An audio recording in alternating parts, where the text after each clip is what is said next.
ঢাকা চট্টগ্রাম মহাসড়কে আটকে থাকায় পণ্যবাহী ট্রাকের মালামাল নষ্ট হচ্ছে, বিশেষ করে সবজি সহ পচনশীল পণ্য। এর প্রভাব পড়েছে ফেনীর বাজারে। ২-৩ দিনের মধ্যে চাল সরবরাহ না হলে ভয়াবহ সংকট দেখা দেবে।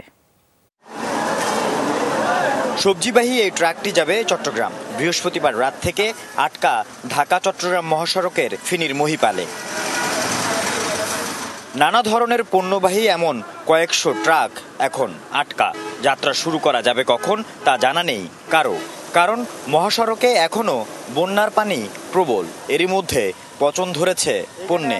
পানি হচ্ছে আর এই যে জাম হয়ে গেছে, কেউ কোথাও যাইতে পারতেছে না, এই কারণে 3 দিনে আসছে।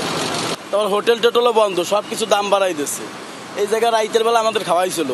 আজ 4 দিন এখানে, আজকে দিয়ে 4 দিন এই অবস্থায় আসছে। এখানে এসে বন্ধ করছে আর এই স্টার্ট করলাম।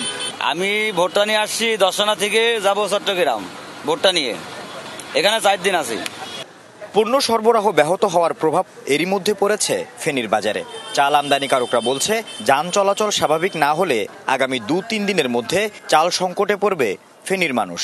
আমাদের এখানে মিনিমাম ধরেন প্রতিদিন না হলেও 20 থেকে 25 গাড়ি মাল আসতো। যেদিনও না আসতো ওদিনও ধরেন 2-10 গাড়ি, 5 গাড়ি, 7 গাড়ি, 8 গাড়ি ওইভাবে আসতো।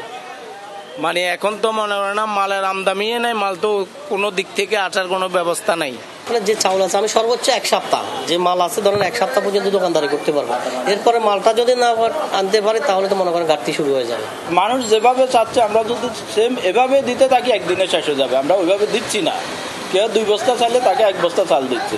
ডিমের চাহিদার সাথে বেড়েছে দামও। ডজনে দাম 180 টাকা। বন্যায় খামার ক্ষতিগ্রস্ত হওয়ায় সংকট তৈরি হয়েছে মুরগির বাজারে। মিলছে না ফার্মের মুরগি। কেজিতে 40 টাকা বেড়েছে সোনালির দাম। লাল মুরগি এক জায়গায় পাইছিলাম 80 টাকা, এগুলো নিয়ে এসছি আর কি। এখন মুরগি নেই, দাম 380 টাকা 400 টাকা বাইরছে, 30-40 টাকা বেড়েছে কেজিতে। বন্যার আগে যখন ডিম আমরা আনতে পারতাম তখন 135 টাকা 40 টাকা কিনা ছিল, 150 টাকা বিক্রি করতাম আমরা। আর এখন বন্যার কারণে গায়ে যাইতেছে না, আমাদের গায়ে যাইতেছে না, খামার ডুবে গেছে, মুরগিও মারা গেছে অনেকগুলো। এখন 160 টাকা 70 টাকা কিনে পর আমরা 180 টাকা বিক্রি করি। আল আমিন শিকদার, যমুনা নিউজ, ফেনী।